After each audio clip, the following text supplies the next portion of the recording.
Hello and welcome to History Through Question.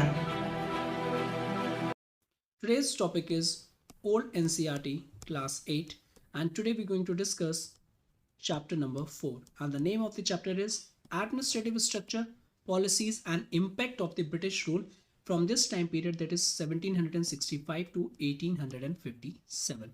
These are the few questions at the end of this chapter. Means after completing this chapter you are in a position to tackle these all question and answers. These are quite important. So let's start this chapter. First and the foremost thing जो सब topic है that is the administrative structure. देख लेते हैं administrative structure उस time पे British और east India company का क्या था.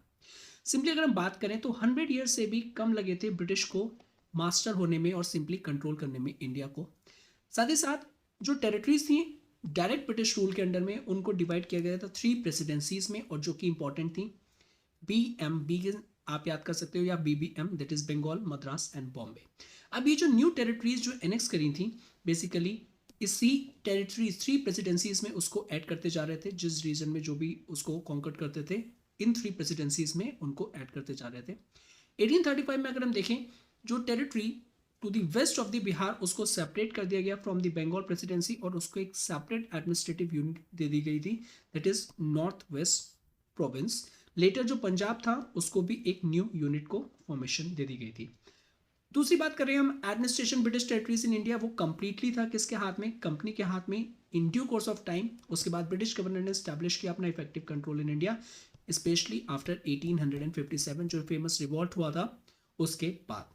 क्वेश्चन आता है वाई, कि क्यों कंपनी का जो रूल था अब वो ब्रिटिश गवर्नमेंट के हाथ में आ गया था और वो कंट्रोल कर रहे थे इंडिया में. तो दिस क्वेश्चन वाई. तो इस Now let's try to answer this question. First and the foremost thing, misuse by the company officials. जो कंपनी ऑफिशियल्स थे वो काफ़ी अपनी पावर को मिसयूज करते थे. उनकी जो ऑफिशियल जो ड्यूटी थी कि वो रेवेन्यू को कलेक्ट करेंगे और परफॉर्म करेंगे सिविल ड्यूटीज़ को. लेकिन ये जो ऑफिशियल्स थे ये काफ़ी ज़्यादा इग्नोरेंट थे, जो कि कॉमन की प्रॉब्लम्स थी, कॉमन पीपल्स की प्रॉब्लम थी. और साथ ही साथ जो इंडियन एडमिनिस्ट्रेशन था उसके थ्रू ये जो ऑफिशियल्स थे काफ़ी ज़्यादा हैरेस करते थे लोगों को. इनका जो इमेंस ग्रीड फॉर मनी था कि ज़्यादा से ज़्यादा इनको प्रॉफिट हो, कंपनी को प्रॉफिट हो, कंपनी रिचर हो, और ये अपनी पर्सनल फॉर्च्यून्स भी बनाते थे. इस तरीके से ये जो ऑफिशियल्स थे इलीगल तरीके से बंगाल के पीपल्स को प्लंडर करते थे, लूटते थे उनको. और साथ ही साथ एक टाइम ये भी आ गया था जो बंगाल की जो प्रॉस्पेरिटी थी बिल्कुल भी खत्म होने की कगार पे आ गई थी.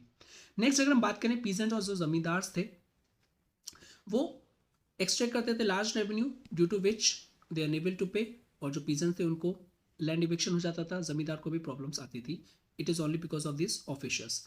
नेक्स्ट लोकल ब्रिटिश जो ट्रेडर्स थे और जो आर्टिजन्स थे उनको फोर्स किया जाता था इन ऑफिशियल्स के थ्रू कि वो सेल करें अपनी जो भी कमोडिटीज़ है एट अ चीपर प्राइसेस पे, सो दैट इनको ज़्यादा से ज़्यादा प्रॉफिट हो और कंपनी को ज़्यादा से ज़्यादा प्रॉफिट हो. ये जो ऑफिशियल्स थे अपनी पोजीशंस का काफ़ी गलत यूज़ करते थे. साथ ही साथ जो कंपनीज के ऑफिशियल्स थे बेसिकली प्राइवेट वेल्थ जनरेट करने में काफ़ी बिलीव करते थे. After retirement basically they use to live the life of luxury in Britain, जो इनका निक नेम जो पड़ा इस तरीके से नवाब्स. ओके, तो ये काफ़ी ज़्यादा प्लंडर करते थे, सो on and so fourth. Next, who is nawabs. अब ये जो टर्म आया है डायरेक्टली पूछ लिया जाएगा, हु इज नवाब्स. अब ये जो नेम है it givens to the officials of East India Company में in the late 18th century को. बिकॉज ये क्या करते थे जो ऑफिशियल्स थे ये फॉलो करना चाहते थे लाइफ स्टाइल जो कि एक इंडियन एरिस्टोक्रेसी का सिंबल था. कॉन्सिक्वेंसेस क्या हुआ इसका, कॉमन पीपल सफर हुए बिकॉज इनका एक्सप्लॉयटेशन करते थे. और काफ़ी टाइम जब फेमाइन देखने को मिला है 1770 टू 71, इसने सिचुएशन को काफ़ी वर्स किया था. कहीं ना कहीं ऑफिशियल्स भी काफ़ी रिस्पॉन्सिबल हैं. एक्सट्रीम एक तरीके से एक्सप्लॉयटेशन करते थे ड्यू टू विच ये सारी जो सिचुएशंस थी और एग्रेवेट होती जाती थी. Almost 1/3 of the population of the Bengal fell victim to this famine. अगर हम बात करें इसकी 1770 में और 71 में जो बंगाल में फेमाइन आया था. But a section of Indians who acted as an agent of the company वो एफ्लुएंट होते थे बिकॉज ऑफिशियल्स उनको हेल्प करते थे और उनके थ्रू ही इस तरीके से एक्सप्लॉयटेशन पॉसिबल था. नेक्स्ट सब टॉपिक है that is regulating act of 1773. अब ये काफ़ी इंपॉर्टेंट हो जाता है, तो इसके लिए जो भी एनसीईआरटी में है वही पॉइंट्स हम डिस्कस करेंगे. जो भी एडिशनल इन्फॉर्मेशन है जहाँ से भी आपने लक्ष्मीकांत में या कहीं और से भी पढ़ रखा है तो उसको आप एड ऑन कर लीजिएगा. ये स्ट्रिक्टली अधेर है NCERT class 8. What was the aim of regulating act. अब ये क्वेश्चन के थ्रू हम इसको आंसर कर लेंगे. ये जो था एक एक्ट ऑफ पार्लियामेंट का था ग्रेट ब्रिटेन का. बेसिकली इसका मेन ऑब्जेक्टिव क्या था, ये ओवरहॉल करना चाह रहे थे या फिर एक तरीके से ट्रांसफॉर्म करना चाह रहे थे management of East India company के रूल को इन इंडिया में. और ये जो है रेगुलेटिंग एक्ट ऑफ 1773 एक तरीके से ये फर्स्ट स्टेप था towards the parliamentary control over the company, और यहाँ से सेंट्रलाइज एडमिनिस्ट्रेशन इन इंडिया में हमको देखने को मिलता है। क्या रीजन था रेगुलेटिंग एक्ट क्यों लाया गया, क्यों मैनेजमेंट पे कंट्रोल करना था ईस्ट इंडिया कंपनीज का? Okay, next try to discuss इसके रीजंस क्या क्या थे। First and the foremost thing, misgovernment of the Bengal, due to which Bengal की पोजीशन इतनी डिटेरियोरेट हो गई थी कि वो एक कोलैप्स की कगार पे आ गया था। Next if we talk about gross malpractice of the senior officers of the company, और जो करप्शन था ड्यू टू विच उससे भी जो पोजीशन थी काफ़ी ज़्यादा खराब हो गई थी। नेक्स्ट, कंपनीज के फाइनेंशियल क्राइसिस, ये सारी जो चीज़ें हो रही थी, अब कंपनी फाइनेंशियल क्राइसिस में जा रही थी बिकॉज जो ऑफिशियल्स थे वो प्राइवेट वेल्थ अपनी बना रहे थे, ड्यू टू विच कंपनी जो थी उसको फायदा नहीं हो रहा था, लेकिन जो ऑफिशियल्स थे उनको ज़्यादा फायदा हो रहा था। अब जब फाइनेंशियल क्राइसिस आ गया तो आप क्या करोगे, डेफिनेटली आप लोन के लिए अप्लाई करोगे। ब्रिटिश गवर्नमेंट को उन्होंने किया था, और ये जो लोन मांगा था उन्होंने 1 मिलियन पाउंड का। तो दीज आर द रीजंस कि व्हाई रेगुलेटिंग एक्ट ऑफ 1773 को इंट्रोड्यूस किया गया था। नेक्स्ट इंपॉर्टेंट थिंग, कौन कौन से प्रोविजंस थे। First and the foremost thing, removing the political power, जो कि थी उनके हैंड में, किनके, ईस्ट इंडिया कंपनी, और जो कि ट्रेडिंग कंपनी के हाथ में थी। नेक्स्ट, जो कंपनी के जो डायरेक्टर्स थे उनसे कहा गया था कि सिंपली आप क्या करेंगे, all correspondence and documents regarding the civil, military and revenue affairs of the company आप वो सबमिट करेंगे, और सबमिट के बाद स्क्रूटनी होगी। सिंपली एक तरीके से अगर हम बात करें तो यहाँ पे अकाउंटेबिलिटी का जो मेजर्स है वो देखने को हमको मिलता है ना। ये जो एक्ट था इसने एक न्यू एडमिनिस्ट्रेटिव फ्रेमवर्क को भी एक तरीके से लेके आए वो। अब यहाँ पे जो गवर्नर ऑफ बंगाल बनाया गया उसको बनाया गया governor general of all the Indian territories of the company. जो अदर 2 गवर्नर्स थे, बॉम्बे एंड मद्रास, उसके सबॉर्डिनेट कर दिया गया गवर्नर ऑफ बंगाल को। साथ ही साथ गवर्नर जनरल के पास एक काउंसिल होगी जिसमें 4 मेंबर्स होंगे। एडमिनिस्ट्रेशन ऑफ जस्टिस के लिए इसने एक्ट ने एक प्रपोज किया कि आप एक सुप्रीम कोर्ट को स्टैब्लिश करें, और वो कहाँ होगी, दैट इज दी कैलकाटा। तो ये काफ़ी फैक्चुअल इन्फॉर्मेशन है, काफ़ी इंपॉर्टेंट फैक्चुअल इन्फॉर्मेशन है, प्लीज टू रिमेंबर दिस। साथ ही साथ to stop the malpractices, जो कंपनी के जो ऑफिशियल्स थे, इस एक्ट ने कहा कि एवरी ऑफिशियल जब वो अपने घर जाएंगे, ओके, तो उनको एक स्टेटमेंट देनी पड़ेगी उनकी प्रॉपर्टीज की कितनी उन्होंने एक्वायर्ड करी है।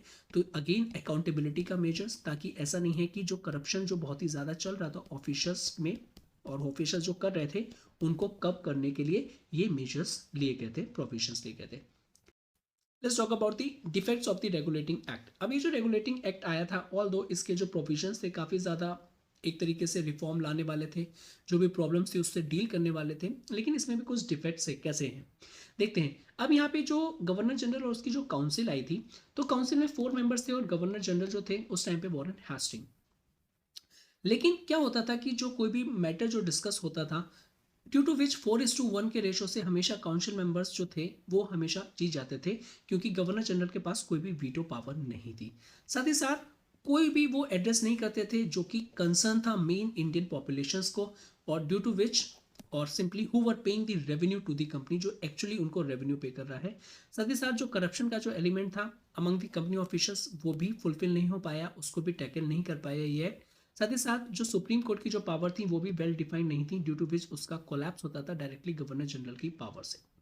एक्सप्लेनेशन क्या था, सुप्रीम कोर्ट जो था could not function smoothly because उसका जो ज्यूरिडिक्शंस था और सिंपली जो रिलेशन था उनका काउंसिल से वो क्लियर नहीं था कि कौन सा ज्यूरिडिक्शन है, और जो काउंसिल का जो रिलेशन है वो क्या है, क्या वो सुपरसीड करेगा या फिर जो काउंसिल डिसीजन लेगा उसको सुपरसीड करेगी, और सिंपली वो सुप्रीम होगा with reference to supreme court, so on and so forth. तो ये कुछ भी क्लियर नहीं था। साथ ही साथ ये भी क्लियर नहीं था कि कौन सा लॉ आइदर इंडियन और इंग्लिश लॉ फॉलो किया जाएगा इंडिया के कॉन्टेक्स्ट में, या फिर इंग्लिश लॉ फॉलो किया जाएगा यूरोपियन के कॉन्टेक्स्ट में, या ओवरऑल इंडियन या इंग्लिश लॉ फॉलो किया जाएगा। अब क्या हुआ, जो कोर्ट था इस कोर्ट ने एक सेंटेंस किया था, एग्जाम्पल है एक डेथ और सिंपली सेंटेंस टू डेथ किया था, जो कि दीवान ऑफ मुर्शिदाबाद के थे, वो महाराजा नंद कुमार, और ये फेमस एक नंद कुमार कॉन्स्पिरेसी केस भी है। अब ये जो महाराजा नंद कुमार थे ये एक ब्राह्मण थे बाई कास्ट, तो बेसिकली इनके ऊपर फौजरी का इल्ज़ाम था और सिंपली कमिट की थी उन्होंने फौजरी, तो उसके अगेंस्ट में उनका केस चल रहा था। अब जो कैपिटल पनिशमेंट था फॉर्जरी के लिए वो सैंक्शन किया गया था, it is because British law में फॉर्जरी के लिए कैपिटल पनिशमेंट था। बट अगर हम इंडिया में देखें, जो ब्राह्मण था उसको सेंटेंस टू डेथ नहीं था फॉर सच एन ऑफेंस, अगर हिंदू लॉ के उस तरीके से होता है। तो ये काफ़ी ये जो मैटर था इसने काफ़ी ज़्यादा सेंसेशन क्रिएट किया एक तरीके से, और काफ़ी ज़्यादा क्वेश्चन किया कि क्या बेसिकली कौन सा लॉ प्रिवेल होना चाहिए, so on and so forth. So इस तरीके next point we discuss that is the 6, जो पार्लियामेंट्री कंट्रोल था ओवर द कंपनी वो इनइफेक्टिव था। Why it is ineffective? Because इसकी कोई भी मैकेनिज्म नहीं थी जिससे जो गवर्नर जनरल एंड काउंसिल जो रिपोर्ट सेंड कर रहा था पार्लियामेंट को वो रीड करी जाए और उसको स्क्रूटनाइज किया जाए और रियल प्रॉब्लम्स को फाइंड आउट किया जाए। तो इस तरीके से जो कंट्रोल था over company by the British और पार्लियामेंट का वो काफ़ी ज़्यादा इनफेक्टिव था। तो that is why these are the some of the defects of the regulating act. Now इसको दूर करने के लिए पिट्स इंडिया एक्ट आया था 1784 में। क्या ऑब्जेक्टिव था इसका?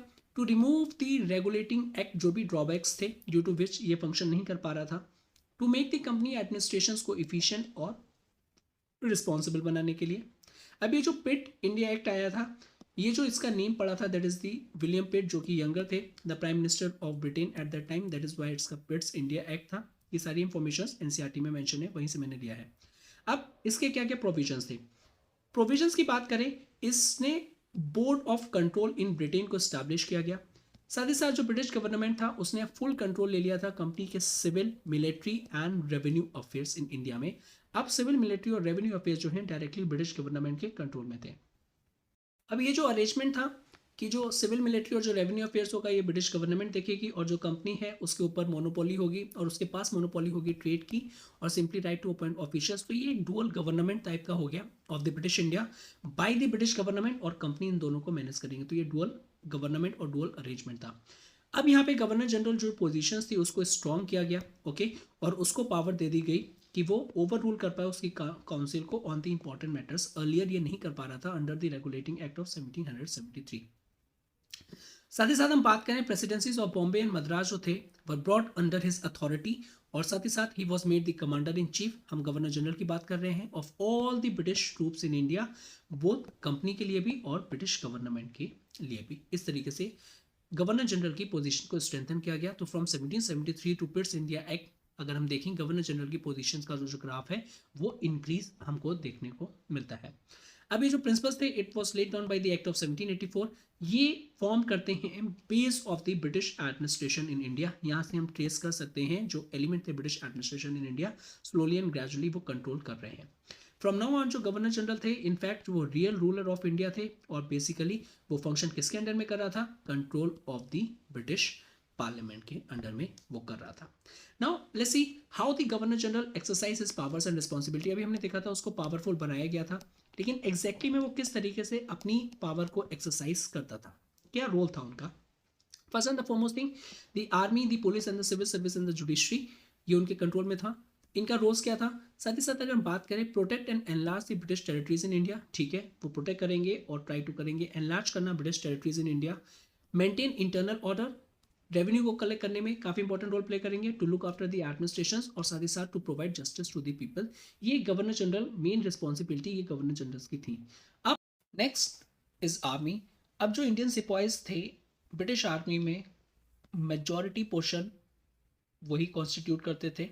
साथ ही साथ इनकी जो ब्रिटिश आर्मी थी वो उनका एक्सपेंशन होता जा रहा था जैसे जैसे ब्रिटिश की टेरिटरीज एक्सपेंड करती जा रही थी या फिर वो जो एरिया था वो कॉन्कर करते जा रहे थे। तो जिस तरीके से ज़्यादा टेरिटरीज आती जा रही थी वैसे वैसे उनका आर्मी का साइज भी इंक्रीज होता जा रहा था। इंपॉर्टेंट कुछ कैरेक्टरिस्टिक की बात करें तो ये जो सोल्जर्स थे, जो आर्मी थी अंडर ब्रिटिश, काफ़ी ज़्यादा डिसिप्लिन थी, लॉयल थी, रेगुलरली पेड थी, ट्रेन थी और साथ ही साथ modernise latest use of technology और वेपनरी का यूज़ करती थी। इन कंट्रास्ट अगर हम उसको कंपेयर करेंगे जो इंडियन रूलर्स के जो आर्मी थे वो काफ़ी ज़्यादा आउटडेटेड थे, ड्यू टू विच वो एक तरीके से स्टैंड नहीं कर पाते थे अगेंस्ट द ब्रिटिश आर्मी। दूसरी उनकी जो सैलरी थी it was not regularly paid, तो काफ़ी ज़्यादा एरियर्स रहता था। ये सारे भी रीज़न थे जो काफ़ी ज़्यादा जो सोल्जर्स थे उन्होंने छोड़ के जो रूलर्स के अंडर में जो काम था दैट इज़ दी जो उनके सोल्जर्स कॉन्स्टिट्यूट करते थे उनको छोड़ के ब्रिटिश आर्मी को ज्वाइन कर दिया था। दूसरी हम बात करें Europeanization of army, that means majority और जो ऑल इंपॉर्टेंट ऑफिशियल पोस्ट जो थी, हायर पोस्ट जो थी वो सारे के सारे यूरोपियंस के पास थी, इंडियन के पास वो नहीं देते थे। It is because of the stereotype की जो इंडियंस हैं वो इन्फीरियर है and they are not capable enough to handle all these administrative post. Next अगर हम बात करें जो कंपनीज है, Indian troops earn the reputation of being efficient, काफ़ी ज़्यादा इफिशिएंट थी, लॉयल थी। साथ ही साथ अगर हम बात करें they were just mercenary soldiers थे। What does this mean? Because they lack enthusiasm and promotion. It is because जो उनका स्टीरियोटाइप थे जो इंडियंस थे उनको वो सिर्फ एक लोअर पोजीशन में ही अपॉइंट करते थे, हायर उनको प्रमोशन नहीं देते थे और हायर ऑफिशियल पोजीशन भी नहीं देते थे। साथ ही साथ ये जो सारे के सारे जो फैक्टर्स थे समटाइम्स ऑल्सो रिस्पॉन्सिबल, जो आगे रिवॉल्ट हम देखेंगे that is revolt of 1857। Next हम बात करें जो पिट्स इंडिया एक्ट थे, उसने फॉरवर्ड कर दिया था पॉलिसी ऑफ कॉन्केस्ट की। अब आप कॉन्केस्ट की पॉलिसी को कंटिन्यू नहीं रखेंगे, लेकिन ये जो पॉलिसी ऑफ कॉन्केस्ट को फॉरवर्ड का जो था ये रियली फॉलोड। एग्जाम्पल अगर हम बात करें तो French conquest. Let's talk about the police. एक इफिशिएंट और इफेक्टिव पुलिस सिस्टम चाहिए था in order to maintain law and order. Regular police force थी under British rule.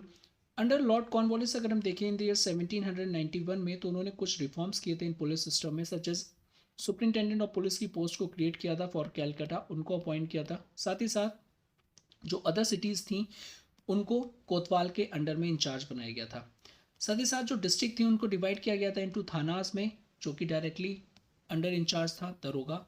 Hereditary village policeman, अब वो चौकीदार के नाम से जाने जा रहे थे, और पोस्ट ऑफ डिस्ट्रिक्ट सुपरिंटेंडेंट को भी क्रिएट किया गया था। लेकिन ये जो पुलिस थी ये काफ़ी ज़्यादा अनपॉपुलर थी among the common masses. What was the reason देख लेते हैं। जो पुलिस का मेजर रोल था कि वो मेंटेन करे लॉ एंड ऑर्डर, लेकिन वहाँ पे अगर हम देखते हैं तो काफ़ी ज़्यादा करप्शन और हैरेसमेंट देखने को मिलता है कॉमन पीपल का, ड्यू टू विच ये काफ़ी ज़्यादा अनपॉपुलर हो गई थी। एक तरीके का ये सिंबल था गवर्नमेंट अथॉरिटी का, जिसके थ्रू गवर्नमेंट अपनी अथॉरिटी को इम्पोज करती थी फोर्सफुली। नेक्स्ट अगर हम देखें लो रैंक्स, अगर हम बात करें जो कंडीशंस थी काफ़ी ज़्यादा पथेटिक थी, और जो यहाँ पे जो पुलिसमैन थे उनको मीगरली पेड किया जाता था। हायर पोस्ट जो थी यहाँ पे भी यूरोपनाइजेशन देखने को मिलता है, जो रिजर्व थी फॉर द यूरोपियन ओनली और इंडियंस को नहीं देते थे। Next important thing is organisation of the civil services. अब ये जो इंपॉर्टेंट है इसको कंसिडर किया जाता है as a steel frame of British administration. इसने काफ़ी इंपॉर्टेंट रोल प्ले किया था ब्रिटिश एडमिनिस्ट्रेशन को इफिशिएंट और इफेक्टिव बनाए रखने में और अपना होल्ड बनाए रखने में। जो लॉर्ड कॉर्नवालिस हैं उनको कंसिडर किया जाता है as a real founder of the British civil services in India. Now let's talk about reforms by the lord Cornwallis.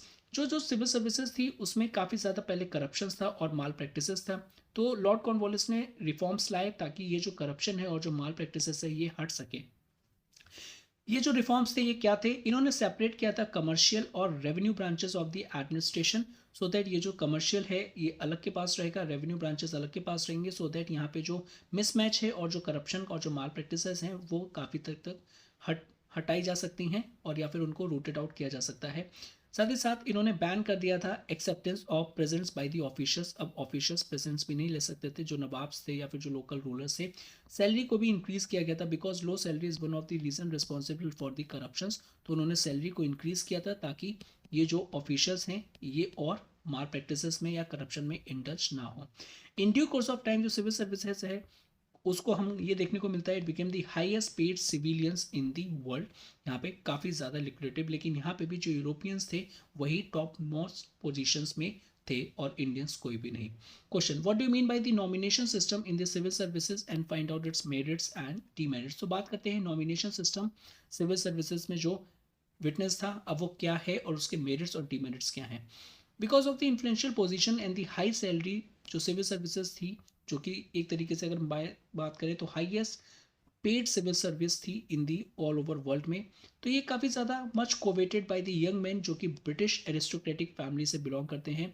For a long time अगर हम देखें बेसिकली सिंपली जो सिविल सर्विसेज में जो एंट्री थी वो नॉमिनेशन के थ्रू थी, और वो कौन करता था उसको डायरेक्टर्स ऑफ द कंपनी करता था। अब ये जो डायरेक्टर्स ऑफ कंपनी थे ड्यू टू विच इनकी जो पोजीशंस थी ये इनेबल करती थी इनको किया ओनली अ फ्यू इन्फ्लुएंशियल जो ब्रिटिश फैमिलीज थी वो डोमिनेट कर पाए कंपनीज के सिविल सर्विसेज को। It is because of the nomination system. अब ये जो नॉमिनेशन सिस्टम है अगर हम देखेंगे तो कंटिन्यू रहा था 1853 तक। उसके बाद एक ओपन कॉम्पिटिशन आया था, थ्रू एग्जामिनेशन को इंट्रोड्यूस किया गया था। उसमें नेक्स्ट जो इंडियंस थे उनको अलाउ नहीं किया गया था to enter into the civil services earlier. उसके बाद 1793 में एक रूल बना था कि कोई भी इंडियन एलिजिबल नहीं होगा for the post carrying that much pound rupees, that is 500 pound और एवर एज अ सैलरी, उसके लिए इंडियन कोई भी एलिजिबल नहीं है। Similar restrictions were imposed on the Indians in judiciary services में, इंजीनियरिंग में और अदर इंपॉर्टेंट सर्विसेज में। तो इस तरीके से Europeanization of services is clearly witnessing, जहाँ पे सिर्फ यूरोपियंस थे उनको ज़्यादा चांसेस मिलते थे, नॉट इंडियंस को। नेक्स्ट क्वेश्चन है why college of court Williams was started in Calcutta in the year 1801। अब ये जो यहाँ पे जो एडमिनिस्ट्रेटिव जो रिस्पॉन्सिबिलिटीज थी वो काफ़ी ज़्यादा इंक्रीज हो रही थी, तभी एक तरीके से काफ़ी ज़्यादा नीड थी कि ट्रेन किया जाए सिविल सर्विसेज को, और उनको पता होना चाहिए system of government, social conditions, क्या लैंग्वेजेस चल रही हैं और क्या ट्रेडिशंस है prevalent in the India. So ये वन ऑफ द रीज़न है कि क्यों फोर्ट विलियम कॉलेज को स्टार्ट किया गया था कैलकाटा में सिविल सर्विसेज को इंफॉर्मेशन प्रोवाइड करवाने के लिए। Later to fulfil the same purpose East India college को सेटअप किया गया था in the Haileybury in England, again factual information. Next एक पॉइंट और देख लेते हैं, जो ब्रिटिश इंडिया था उसको डिवाइड किया गया था इनटू डिस्ट्रिक्ट, जो कि अगर हम बात करें काफ़ी ज़्यादा सिमिलर थी जो अर्लियर सरकार्स थे। इन द डिस्ट्रिक्ट कलेक्टर, उसकी रिस्पॉन्सिबिलिटी थी टू कलेक्ट रेवेन्यू, मजिस्ट्रेट जो था वो मेंटेन करेगा लॉ एंड ऑर्डर, जज जो करेगा वो एडमिनिस्टर करेगा जस्टिस, एंड ओवरऑल कलेक्टर जो था वो हेड ऑफ द डिस्ट्रिक्ट और सब चीज़ों के लिए अकाउंटेबल था। Next we talk about the administration of justice. Okay, question, how the administration of justice was based on the written laws and regulation in place of the vague customs and will of the ruler was founded.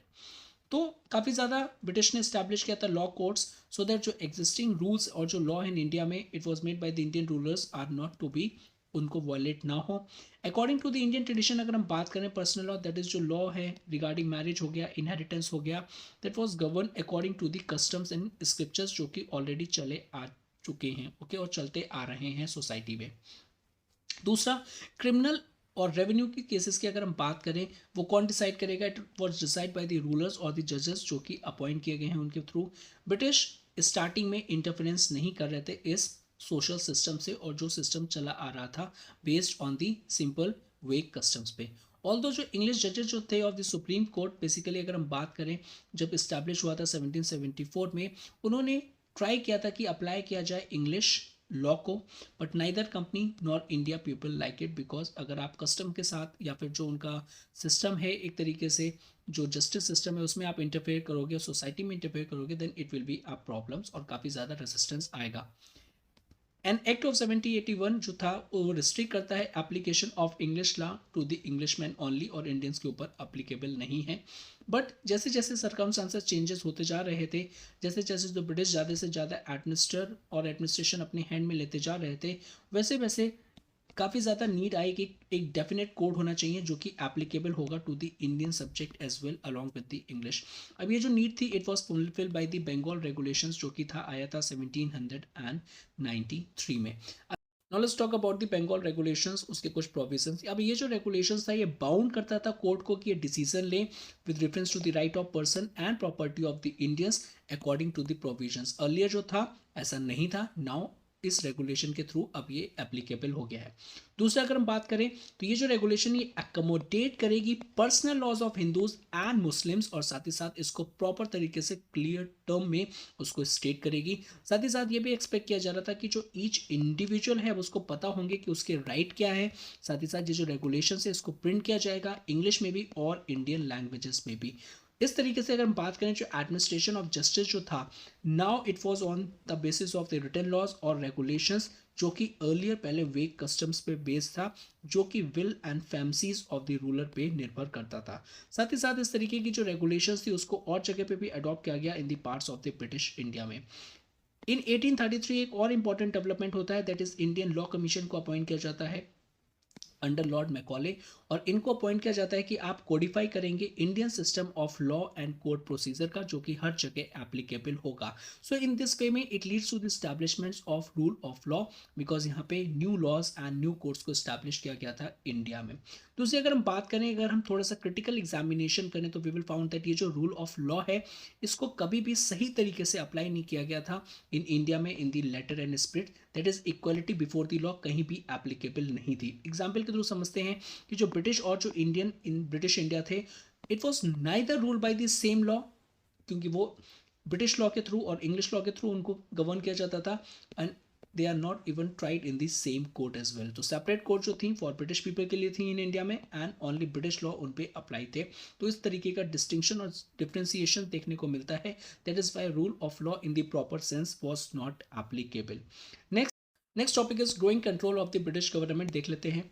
अब ये जो British India act जो था इसने two masters for India establish किए थे, एक company that is the East India Company और दूसरी ब्रिटिश गवर्नमेंट। 1813 में जो कंपनी थी वो अपनी मोनोपोली को लॉस कर देती है ऑफ ट्रेड इन इंडिया, लेकिन अभी भी उसके पास tea and trade with China अभी भी मोनोपोली रहती है। ओके, अब ये जो मोनोपोली लॉस्ट हो गई इन इंडिया की अगर हम बात करें, now it was open to all British people. By charter act of 1833 company complete monopoly जो सिर्फ और सिर्फ ट्रेड विद चाइना बची थी, अब वो भी खत्म हो जाती है। ग्रेजुअली अगर हम बात करें, जो commercial functions of British Indian administration थे वो भी खत्म हो जाते हैं, और जो ब्रिटिश गवर्नमेंट थी अब वो हल्के हल्के अपना जो कंट्रोल था वो ज़्यादा टाइटन करती जाती है ओवर इंडिया, और एक तरीके से सेंट्रलाइजेशन विटनेस होता है with reference to the British India's administrative structure. Charter act of 1833 जो था, it gave the governor general in council, that is जो गवर्नर जनरल थे along with member of his council, full authority दे देती है over the entire civil and military affairs of the British territories in India, और ये काफ़ी ज़्यादा important development होता है in order for the centralization को स्टार्ट करने में। अब ये जो सेंट्रलाइज सिस्टम था एडमिनिस्ट्रेशन का, अब ये इस्टेब्लिश करता है कंप्लीट डोमिनियन और domination of the governor general in council over the entire British Indian administrations. अब ये जो सेंट्रलाइजेशन था अंडर ब्रिटिश रूल ये कंटिन्यू रहा था टिल द वेरी एंड 1947। ये जो सेंट्रलाइज एडमिनिस्ट्रेशन था इसमें जो इंडियंस थे उनका कहीं पे भी इंपॉर्टेंट रोल नहीं था, उनको केयरफुली तरीके से आउट किया जाता था और उनको एक तरीके से बेसिकली सिंपली बाहर रखा जाता था। Charter act of 1833 however laid down that no Indian would be excluded from the company's unemployment, but ये जो प्रोविजंस था हार्डली फॉलोड। नेक्स्ट टॉपिक है ब्रिटिश इकोनॉमिक पॉलिसीज और उनके इम्पैक्ट। इकोनॉमिक पॉलिसीज की अगर हम बात करें तो उसने काफ़ी ज़्यादा चेंजेस लेके आए थे, फर्स्ट लैंड रेवेन्यू सिस्टम में, फिर agriculture, trade and industry, and slowly and gradually each and every dimensions of the human life feel changes. ये जो पॉलिसीज थी सिंपली उनका मेन ऑब्जेक्टिव क्या था कि उनको प्रमोट करना अपने इकोनॉमिक इंटरेस्ट के लिए, ड्यू टू विच जो कॉन्सिक्वेंसेस थे उसको काफ़ी ज़्यादा डायमेंशन में इंडिया को फेस करना पड़ता है। सबसे पहले स्टार्ट करते हैं कि ये जो पॉलिसीज थी इनका इम्पैक्ट क्या था विलेज इकोनॉमी पे। अलिए थोड़ा सा बात करें, थोड़ा सा बैकग्राउंड देख लें, जो इंडियन विलेजर्स थे वो सेल्फ सफिशिएंट थे, मीन्स उनको कुछ भी ज़रूरत नहीं थी। माइनर डिस्प्यूट्स होते थे जो कि सेटल कर दिए जाते थे बाई लोकल लेवल पे, पंचायत और सिंपली जो कास्ट पंचायत थी। पीजेंट्स की जो फैमिलीज थी वो कल्टीवेट करती थी लैंड और पेड करती थी land revenue of the ruler, जो कि विलेज हेडमैन कलेक्ट करता था। अंडर ब्रिटिश कंट्रोल किस तरीके से सिचुएशन चेंज हुई? अंडर ब्रिटिश में जब स्टार्टिंग में उन्होंने स्टार्ट करना कंट्रोल करना स्टार्ट किया था तो उस टाइम पे ओल्ड सिस्टम जो था वो कंटिन्यू रहा था, लेकिन जो पीजेंट्स और जो लैंड ओनर्स थे काफ़ी ज़्यादा हैरेस्ड होते थे और ऑप्रेस किए जाते थे बाय द ऑफिशियल्स, बिकॉज जो ऑफिशियल्स थे उनको एक ही चीज़ समझाई जाती थी कि मैक्सिमम पॉसिबल प्रॉफिट, और वो तभी होगा जब ज़्यादा से ज़्यादा आप एक्सप्लॉइट करोगे रिसोर्सेज को। Slowly and gradually intervention in the village affairs start हो गया by the outsiders, only motive is the profit। revenue collectors, police and judicial officials of the company अब intervene करने लगे। ओके, नेक्स्ट लैंड रेवेन्यू जो था it was extracted by the British in cash only, not in kind, which in turn peasant को force करता था कि वो ग्रो करें कैश क्रॉप जिसके उनको हाई प्राइस मिल पाए और जो हाई रेवेन्यू की डिमांड है वो फुलफिल हो पाए। अब यहाँ पे क्रैश क्रॉप की हम बात कर रहे हैं, नॉट फूड ग्रेन्स की हम बात कर रहे हैं। ओके, जो कि काफ़ी ज़्यादा नेगेटिवली इम्पैक्ट करेगा, और जो फेमाइंस आएंगे one of the important reason जो है it was the introduction of the cash crops, आगे चल के हम देखेंगे। नेक्स्ट पॉइंट अगर हम देखें तो यहाँ पे हमको डी इंडस्ट्रियलाइजेशन भी देखने को मिलता है, बिकॉज जो लोकल आर्टिशंस थे और जो प्रोफेशनल्स थे वो अपनी जॉब को लॉस कर देते हैं, और जो विलेज की जो सेल्फ सफिशिएंसी थी वो भी लॉस्ट हो जाती है। तो इस तरीके से जो विलेज इकोनॉमी थी काफ़ी ज़्यादा नेगेटिवली इम्पैक्ट होती है। कुछ एस्टिमेट्स देख लेते हैं। New system of land holding and land revenue. After battle of Buxar अगर हम बात करें, जो कंपनी जो थी उसको राइट टू कलेक्ट रेवेन्यू मिल गया था आफ्टर 1764 में। एज जैसे जैसे ब्रिटिश टेरिटरीज एक्सपेंड करती जा रही थी वैसे वैसे उनका लैंड रेवेन्यू ऑल्सो इंक्रीज और बढ़ता जा रहा था, और ये जो लैंड रेवेन्यू था एक तरीके से बिगेस्ट सोर्स ऑफ इनकम था उनका, और इसका जो लार्जेस्ट शेयर था वो सेंड किया जाता था ब्रिटेन को एज अ ट्रिब्यूट। फ्रॉम 1767 जो कंपनी थी इट वॉज रिक्वायर्ड टू पे the British treasury that much amount of the money every year, इतना ज़्यादा उनको पे करना पड़ता था। और ये जो साथ ही साथ जो रेवेन्यू होता था इसको इन्वेस्ट किया जाता था in buying the commercial goods in India, which was company exported to the Britain and to the other countries। यानी इंडिया का लैंड रेवेन्यू को एक्सट्रैक्ट करके ही, इंडिया का रॉ मटेरियल परचेस करके ही उनको अपनी मदर कंट्री में भेजते थे अपनी, ताकि वो इंडस्ट्रीज को फीड कर सके। वॉरेन हेस्टिंग्स अगर हम बात करें, introduced in Bengal and Bihar the system of auctioning the right to collecting the revenue, तो काफी इंपॉर्टेंट है, please do remember this point. इसमें क्या होता था, हाईएस्ट बिडर जो था उसको दे दिया जाता था right to collect revenue from an area. जो भी हाईएस्ट बिडिंग करता था कि हम आपको इतना रेवेन्यू देंगे, उसको सिंपली दे दिया जाता था right to collect the revenue.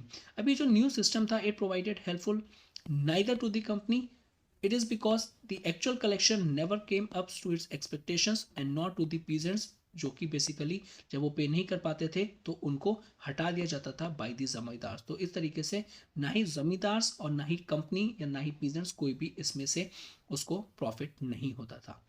Next, if we talk about the permanent settlement, it was introduced by the Cornwallis in the year 1793. It is because जो earlier जो land revenue था उसमें डिफेक्ट्स थे, तो एक परमानेंट सेटलमेंट को बनाया गया ताकि जो पुराने जो डिफेक्ट्स है लैंड रेवेन्यू में उसको ओवरकम करके एक अच्छा सा इफिशिएंट इफेक्टिव सिस्टम बनाया जाए। देखते हैं इसमें क्या था। इसमें जो सिस्टम ऑफ ऑक्शनिंग तो थी, it did not bring stability to its income. ये जो कंपनी था तो उन्होंने डिसाइड किया to fix the land revenue of Bengal and Bihar, अब हम परमानेंट बेसिस पे इसको कर देंगे, और यही जो सिस्टम है इसको हम बात करते हैं परमानेंट सेटलमेंट की बात करते हैं, और यही परमानेंट सेटलमेंट है। इसमें जो था जमींदार को बनाया गया था ओनर्स, साथ ही साथ उससे एक्सपेक्ट किया जाता था to pay a fixed amount of revenue to the government every year, और सिंपली एक स्पेसिफाइड टाइम, और यहाँ पे सनसेट रूल मीन्स एक दिन के लास्ट में सनसेट तक अगर आपको ये रेवेन्यू आपने दे दिया तो ठीक है, नहीं दिया तो आपकी जमींदारी आपसे ले ली जाएगी और किसी और को ट्रांसफर कर दी जाएगी। नेक्स्ट, जमींदार थे under this systems much better positions थी देन अगर हम बात करें जागीरदार ऑफ द मुगल पीरियड। तो इस तरीके से यहाँ पे कंपैरिजन भी देखने को मिलता है, तो please note this point and use in your answer writing if you can. Zamindar under this systems had a much better position अगर आप कंपेयर करोगे उस टाइम पे jagirdar of the Mughal period, जो कि अगर अकबर और औरंगजेब के टाइम पीरियड की हम बात करें। जो जागीरदार थे did not own the Jagir, could not sell it, they could not evict the cultivators from the land, and they could even be deprived by the government of their zagirs। Okay इस तरीके से यहाँ पे comparison किया गया है। Advantage क्या हुआ इस परमानेंट सेटलमेंट का, it ensure the company regular income. Okay, अब जिस तरीके की पहले प्रॉब्लम्स आ रही थी अब उसको बीट आउट करके कर दिया गया है। क्रिएटेड द लॉयल लैंडलॉर्ड्स, जो कि ब्रिटिश के लिए हमेशा रेडी थे बिकॉज सिंपली उनको काफ़ी ज़्यादा प्रॉफिट हो रहा था by extracting the revenue from the peasants. Increasing intermediaries, अब यहाँ पे एक प्रॉब्लम्स एसोसिएटेड थी दिस परमानेंट सेटलमेंट की, यहाँ पे इंटरमीडियरीज जो थे काफ़ी ज़्यादा इंक्रीज हो गए थे। Assured of their ownership, many of this, ये जो लैंडलॉर्ड्स थे basically most of the times बाहर रहते थे, टाउन्स में रहते थे, जो कि अवे थे फ्रॉम देयर स्टेट जहाँ पे एक्चुअल उनको राइट टू कलेक्ट रेवेन्यू दिया गया था, और basically squeeze their tenants to the limit to their latter capacities. कोई जो था एक तरीके से सारी चीज़ें उनके अंडर में ही थी, तो वो जो पीजेंट्स थे वो इतने अवेयर नहीं थे और वो ज़्यादा से ज़्यादा एक्सट्रैक्ट करते थे, ड्यू टू भी जो पीजेंट की कंडीशंस थी काफ़ी ज़्यादा पथेटिक हो गई थी। इन 1799 में अगर हम देखें, देयर वाज, उनको एम्पावर कर दिया गया था कि आप इविक्ट कर दो उस टीनेंट को या फिर कन्फिस्केट कर दो उसकी प्रॉपर्टी जो कि अगर पेमेंट नहीं कर पा रही है अपने रेवेन्यू का। अब इसका रिजल्ट क्या हुआ, this result in making large section of tenants dispose of the land, particularly जब क्रॉप्स फेल्ड हो जाती थी। तो अगर क्रॉप्स फेल्ड हो गए तो वो लोग लैंड रेवेन्यू को पे नहीं कर पाते थे, और जब नहीं कर पाएंगे तो सिंपली अब आपके पास एम्पावर है कि आप उसको हटा सकते हो, एविक्ट कर सकते हो, तो आप उसको डिस्पोज कर देते थे। ओके, जब सिंपली वो लैंड रेवेन्यू पे नहीं कर पाता था। अब इससे क्या हुआ, number of landless labours increase, और यहाँ पे अगर हम बात करें समटाइम्स लैंड रेवेन्यू इतना ज़्यादा हो जाता था कि वो फॉरेस्ट की तरफ भाग जाते थे और वेरियस एक तरीके से जो रेबल ग्रुप्स थे उनको ज्वाइन कर लेते थे। एक हम बात करेंगे इसी लेक्चर में या फिर आगे वाले लेक्चर में कि इसमें पिंडारीज जो था, पिंडारीज का जो बैंड था जो कि रेड करता था वो भी काफ़ी ज़्यादा, तो ये जो लैंडलेस लेबर्स थे और जो डिस्पेंडेंट सोल्जर्स थे उन्होंने काफ़ी ज़्यादा इस तरीके के रेबल ग्रुप्स को ज्वाइन कर लेते थे। नेक्स्ट, परमानेंट सेटलमेंट्स बेनिफिट किया था लैंडलॉर्ड्स को more than the government, because जो अल्टीमेट जो कलेक्ट करेगा that is the land revenue, और जो गवर्नमेंट है उसको एक फिक्स्ड इनकम ही मिलेगी, और ऑन द अदर हैंड जो जमींदार है और जो लैंडलॉर्ड है वो एक्सट्रैक्ट करता था ज़्यादा revenue from the पीजर्स।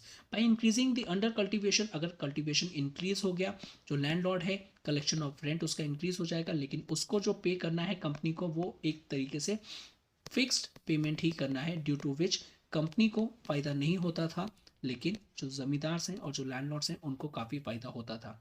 Let's talk about the ryotwari and Mahalwari settlements. ये दूसरा एक टाइप का रेवेन्यू सेटलमेंट है, देख लेते हैं। परमानेंट सेटलमेंट जो है इट वाज एक्सटेंड किया गया उसको ओडिशा में, और जो कोस्टल डिस्ट्रिक्ट थे आंध्र प्रदेश टू दी बनारस में। इन मद्रास प्रेसिडेंसी में डिफरेंट काइंड ऑफ सेटलमेंट को इंट्रोड्यूस किया गया था। इन दिस जो डायरेक्ट सेटलमेंट था उसको किया जाता था विद द गवर्नमेंट्स और रेयर्स से, दैट इज जो कल्टीवेटेड होता था, इसमें कोई भी इंटरमीडिएट्स नहीं होता था। यहाँ पे जो रेवेन्यू था उसको फिक्स किया जाता था for a period not exceeding 30 years. और किस बेसिस पे करते थे कि सॉइल की क्वालिटी कैसी है, अगर फर्टाइल है तो ज़्यादा, मीडियम है तो कम, या फिर और उससे और ख़राब है तो और कम, and the nature of the crop, या और कौन सी क्रॉप यहाँ पे ग्रोन हो रही है। साथ ही साथ अगर बात करें यहाँ पे जो गवर्नमेंट का शेयर था about half of the net value of crop की, अगर हम बात करें तो यहाँ पे 100 नेट वैल्यू है उसकी, तो 50 जो था वो उनका शेयर होता था गवर्नमेंट का। अंडर द सिस्टम में अगर हम बात करें जो पोजीशन ऑफ कल्टीवेटर्स थी वो काफ़ी ज़्यादा सिक्योर थी, बट ये जो रिजिड सिस्टम ऑफ रेवेन्यू था यहाँ पे जो कलेक्शन था इसका फोर्स करता था बेसिकली, जब उनको लैंड रेवेन्यू पे करना होता था लेकिन वो नहीं कर पाते थे और सिंपली उनके पास पैसा नहीं होता था तो वो मनी लेंडर की तरफ भागते थे जो कि इनफॉर्मल इकोनॉमी में पैसा देता था।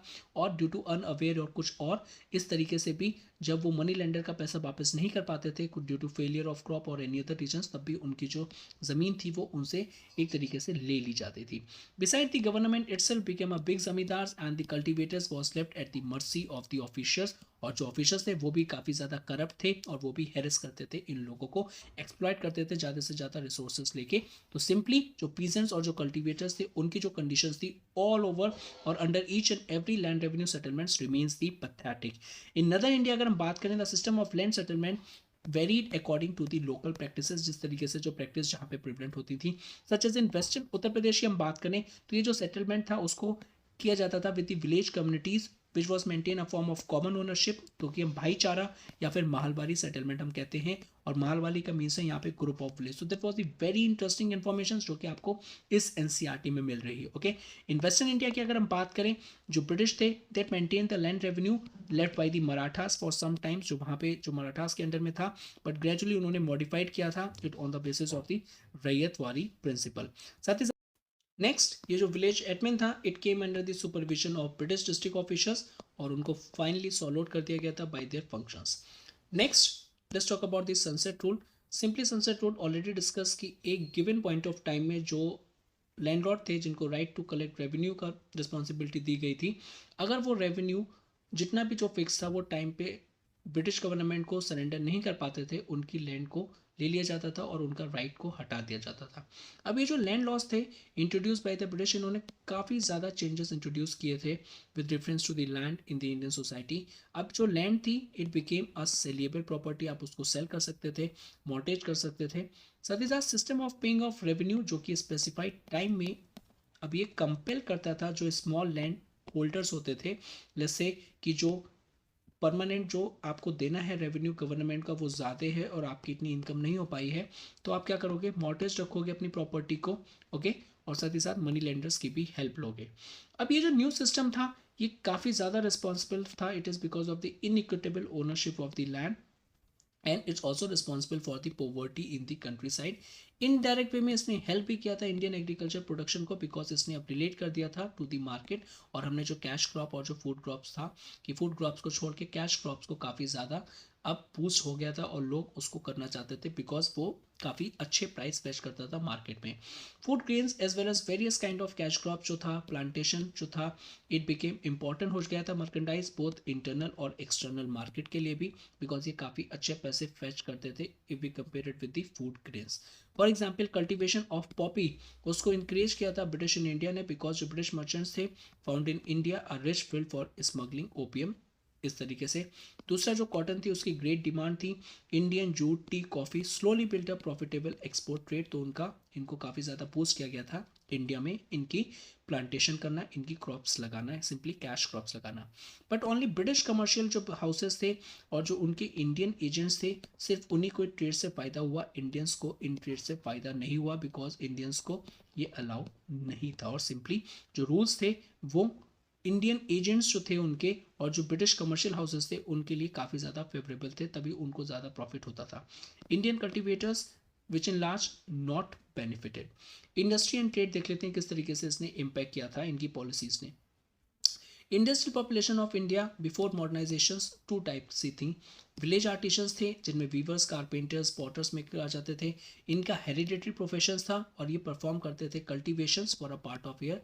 ओके, तो डिपेंड करता है, कुछ टाइम पे ये आर्टिशंस थे और कुछ टाइम पे जब सीजन होता था मेन का कल्टिवेशन का, तो ये कल्टिवेशन भी कर लेते थे। साथ ही साथ जो दूसरे पीपल्स थे वो स्पेशलाइज क्राफ्ट्स में इंडस थे। इन टाउन्स में वो बनाते थे यूटिलिटी और luxury goods such as calico and the muslin, और परफॉर्म करते थे both internal and external trade में। Example cotton textile. Centre of production उस टाइम पे अगर हम देख लें कहाँ पे था, दैट इज ढाका, श्रीनगर, बनारस और sorry Krishnanagar, Banaras, Lucknow, Agra, Multan, Lahore, Burhanpur and the Surat. Metal workers जो आयरन एंड स्टील के थे, copper and brass, gold and silvers, वो काफ़ी ज़्यादा फेमस थे उस टाइम पे। Ship next if we talking about ship building industry. अभी जो शिप बिल्डिंग इंडस्ट्री थी इंडिया इन द 17th और 18th सेंचुरी में काफ़ी ज़्यादा विटनेस करती है ग्रोथ, और मोस्ट इम्पॉर्टेंट इंडिया शिपयार्ड जो हैं वो सिचुएटेड हैं at the Goa, Surat, Masulipatnam, Satgaon, Dhaka and the Chittagong, और जो ब्रिटिश है इन पे कंट्रोल करते हैं सो दैट वो जो ट्रेड है, एक्सटर्नल ट्रेड है, ईजिली कैरी कर पाए। साथ ही साथ ये भी ऑब्जर्व किया गया था by the scholar that in this period in shipbuilding, the Indians probably taught the English far more than they learned from them. So जो इंडिया की जो शिप बिल्डिंग इंडस्ट्री है that was quite great, उसको compare किया गया है with the English, so you can directly use this line in your answer writing. Next, जो industries थी टाउन्स में ये काफ़ी ज़्यादा वेल ऑर्गेनाइज थी और इन्होंने अपने आप को ऑर्गेनाइज कर रखा था गिल्ड्स में। ओके, और क्राफ्ट्समैनशिप अगर हम देखें तो इस टाइम पे हेरिडिटरी ऑक्यूपेशन था, और जो क्राफ्ट्समैन थे वर मेंबर्स ऑफ अ पर्टिकुलर सब कास्ट, जो भी एक काम करते हैं सब कास्ट। गुजरात क्राफ्ट्समैन की बात करें तो इन्होंने अपने आप को एक गिल्ड, एक ऑर्गेनाइजेशन में कंसर्न कर रखा था, और जिनका मेन ऑब्जेक्टिव था कि मेंटेन करना quality and welfare of their members. तो इस तरीके से अगर हम देखें तो जो इंडस्ट्रीज इन टाउन्स में थी they are well organized. Production जो था वो इंडिपेंडेंट क्राफ्ट्समैन ऑर्गेनाइज करते थे, ठीक है, जो कि बेसिकली वर्क करते थे जैसे जैसे ऑर्डर मिलता जाता था और जितना मटेरियल सप्लाई होती थी रॉ मटेरियल्स की। पर्टिकुलरली जो डिक्लाइन है इंडियन इंडस्ट्रीज़ का अगर हम देखें, जब से स्टार्ट होता है beginning of the 19th century, these crafts और जो इंडस्ट्रीज थी इनकी जो डिमांड थी और इनकी जो पोजीशन थी इंडियन इकोनॉमी में, दैट वाज क्वाइट सुप्रीम और क्वाइट हाई।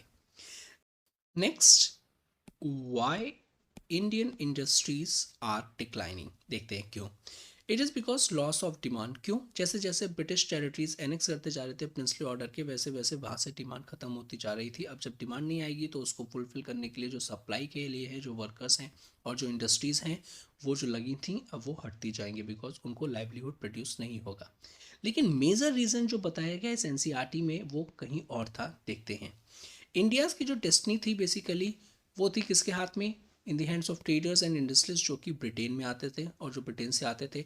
जो यूरोपियन ट्रेडर्स थे बेसिकली जो ब्रिटेन से आते थे वो पार्टिसिपेट करते थे और काफ़ी ज़्यादा प्रॉफिट अर्न करते थे जब वो इंडिया से ट्रेड करते थे।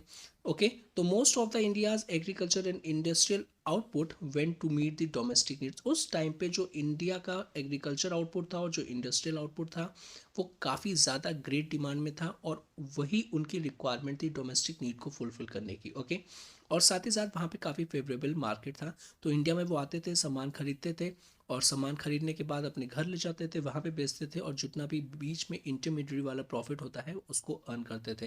ड्यू टू डिमांड ज़्यादा थी तो उनका प्रॉफिट भी ज़्यादा था। इस तरीके से जो इंडिया है काफ़ी इंपॉर्टेंट पोजीशन होल्ड करती है इंटरनेशनल ट्रेड में at the time. Specially export में देख लेते हैं कौन कौन से वो एक्सपोर्ट करते थे। Fine cotton, silk fabric, spices, Indigo, sugar, drugs, precious stones and the various work of the craftsmanship, ये देखने को मिलता है। इन एक्सचेंज में हम क्या रिसीव करते थे? Simply gold and silver. अभी तक सिचुएशंस ये थी।